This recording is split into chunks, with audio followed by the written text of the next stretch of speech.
let's go ahead and get this done. Chapter 5. This is about hydraulic line, valves, and switches. Basically, we're talking about,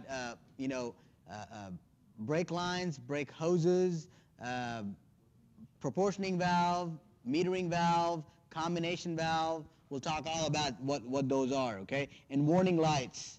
When we say warning lights, not just brake light being on because of the parking brake on or something. We're going to talk about why the brake lights come on even if the parking brake is off, okay? Because if there's something's wrong in the hydraulic system, that's when the brake lights come on. Brake lights come on. When I say brake light, the warning light on the dash, okay? That's what I'm talking about. Okay. General requirement for brake lines: corrosion resistance against road salt. Okay. It can corrode, so it's got to have some kind of a coating, anti-corrosion coating. But again, if you park a car for years and years out in the yard, it will corrode. We're not talking about that. We're talking about daily use, every day. Salt and stuff that they put up north for the roads. It can't. That stuff should not corrode anything. That's what it's talking about. High burst pressure. High burst pressure. Basically, it's got to have so many psi. Pressure. Robustness. I guess it's a good word for it. I guess. Fretting. Surface fretting. What does fretting means?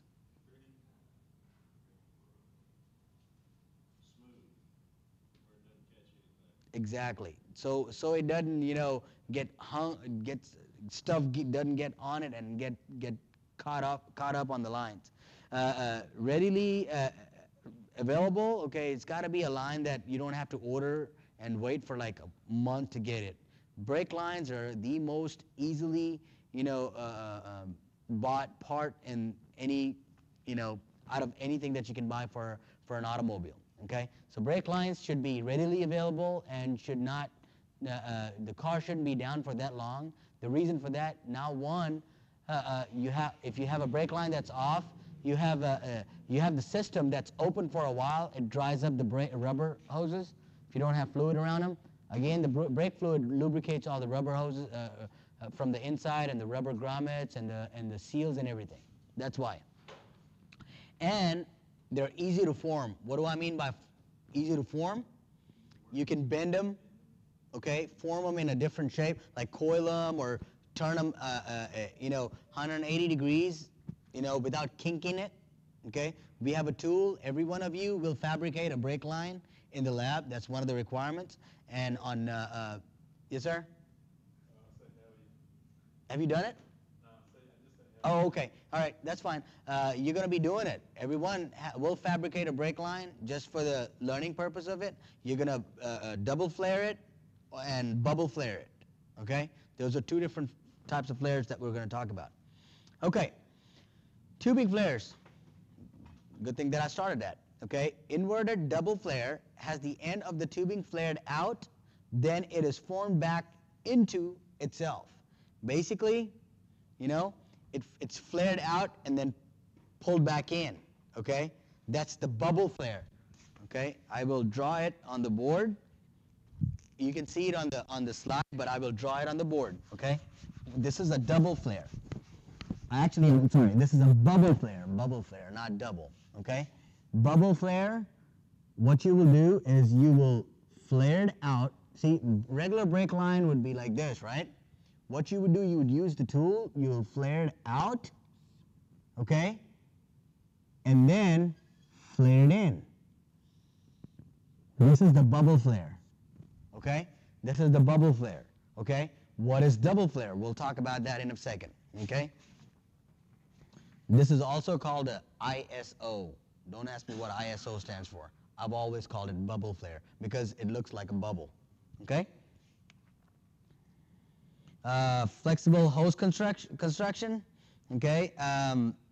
This hose is a flexible hose, still withstands the pressure that you put in the brake line, but it is flexible, okay? Where do you think we would use this? On the front or the rear usually?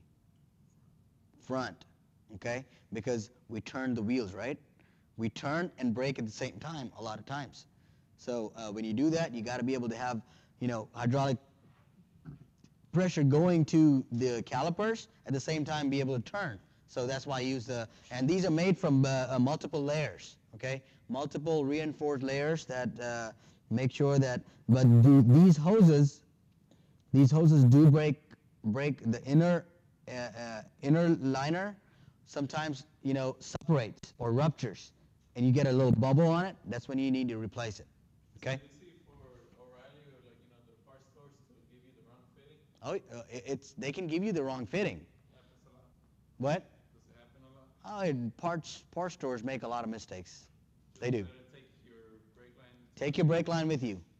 Take your brake line with you. Sometimes, most of the times, they'll get you a right one, but you never know. To save your time, just take one with you. Wrong one will not fit it. That's another thing.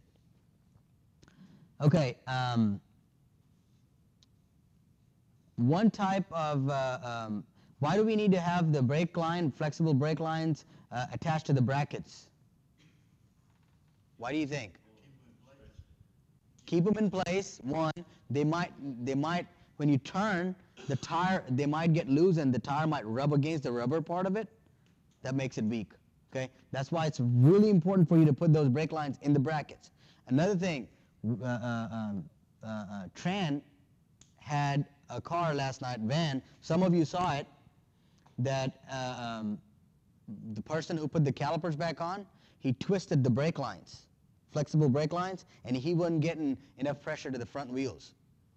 So that's a big, big problem. Make sure the hoses are not kinked or twisted, okay? Twisted too much. All right, types of adapters and fittings. Well, you can read up on this. I'm not going to read each one of these. They are listed in the book. Okay. Inverted flare or the double flare. Okay, that's the one we were going to, this is the ISO flare or the bubble flare. See how it flares out and flares back in? This one, actually, it's a double flare. You flare it out and then flare it all the way in. Okay? Basically, again, I'm going to draw it on the board. I should turn the light on. I don't know if you guys saw it last time or not. Okay, that's the bubble flare. This is the double flare. Okay? Double flare, basically, here's a brake line. You take it, you flare it out, and then you fold it in. Isn't that a double flare? 1 and 2, 1 and 2. Okay? That way it makes a better seal. Okay? How do you know which flare to make? Always look at the old brake line. Okay? If it's a double or a bubble, flare that. It's very easy to flare them. First couple of times you're going to screw up, but it's a requirement. Every one of you, I'll give you a piece of brake line. You will use the tool and flare it. You've got to show it to me. You got to show it to me, and I will keep your flare. You know why I keep your flare? The one that you do, I keep it with me. Why is that? Because what? That too, and also I've had students one person make the flare, and that goes to several students, and that comes back to me every time. See what I mean? That can happen. So that's why I take it and I keep it. Okay? Not this class, never. Never gonna happen. Okay. I don't think this is gonna play, but I'll put it up on the online where it'll play. Metering valve delays application of front brakes until rear brakes have been applied. We talked about this just a little bit ago, okay? The metering valve delays the pressure to the rear wheels, to the front wheels, so the back wheels are applied before the front wheels. Why? You guys told me. Because just like the bicycle, you apply the back brakes first, then the front brakes, right? Javier, what happens when you apply the front brake first? You flip over, okay? All right. Proportioning valves applies more pressure to the front disc brakes than the rear disc brakes. Remember what we said? The manufacturers usually split the system, split the pressure from the front to back, 70 versus 30. 30% in the back, 70% most of the time in the front. That's what the proportioning valve does. Proportioning valve sends more pressure to the front wheels, less pressure to the rear wheels. Okay? That's what proportioning valve does. Pressure differential valve, okay, controls the brake warning lamp when there is a difference in hydraulic pressure. Say for instance, okay, this wheel, this brake line has a leak in it, or the wheel cylinder has a big leak in it, okay, and this one doesn't have a leak in it. What will happen to the brake pressure from one side to the other? This one will go down, and this one will stay where it's supposed to be. Make sense? This one will go down because there's a leak in it. Okay? The pressure is never going to be built up because there's an open in it and the pressure is going to just get out. So there's a spool valve here, okay, in this valve, okay, pressure differential valve. If there's more pressure on this side and less pressure on this side, what will happen to this valve? Which way will it go? To the left, to the low pressure side, because there's pressure being pushed out. So then what happens is, okay, this valve is like a spool valve. Anybody know what a spool valve means? Sorry, should have warned you. Okay, spool valve looks like this kinda, okay? Like a dumbbell. In reality, that's what it looks like, okay? That's what a spool valve looks like, okay? It's got a valley and hills, okay? But in actuality, what this valve looks like, the spool valve for the pressure differential valve, it's got, of course, it's got pistons here, okay?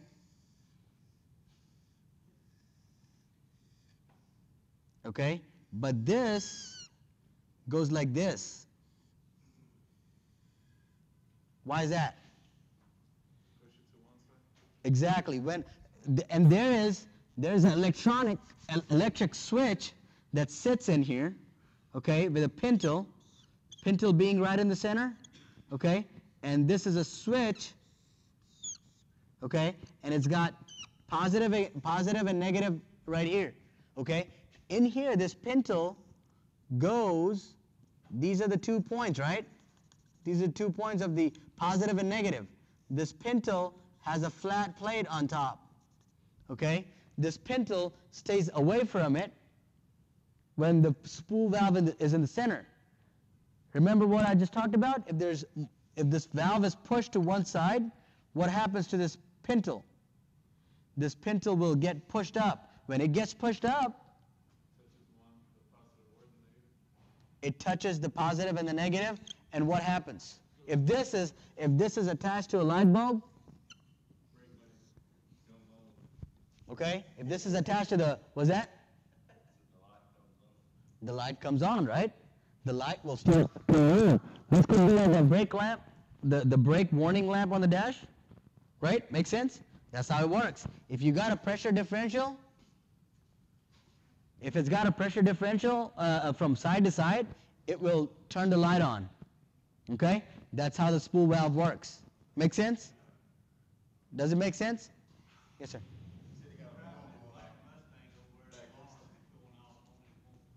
It's got to be a Mustang. It's a Mustang. It's a normal thing. Hey, the light won't turn on if you don't have a battery. What's that? The light won't turn on if you don't got a battery. Well, of course, I'm just giving you an example here. Okay, you got to have power source. Okay, you got to have power source. Okay, make sense? Hey, but is this only like, on the ones that ain't diagonal? Huh? Is this only for the designs that ain't diagonal? Or Every one of them have this. Every one of these every one of the brake system, the late model ones, every one of them have this because they don't want any, this is like a warning for the driver saying that you have a hydraulic system problem. That's what the pressure differential valve does. Okay? What does the metering valve do again? Where? From where to where? Huh? It evens it out?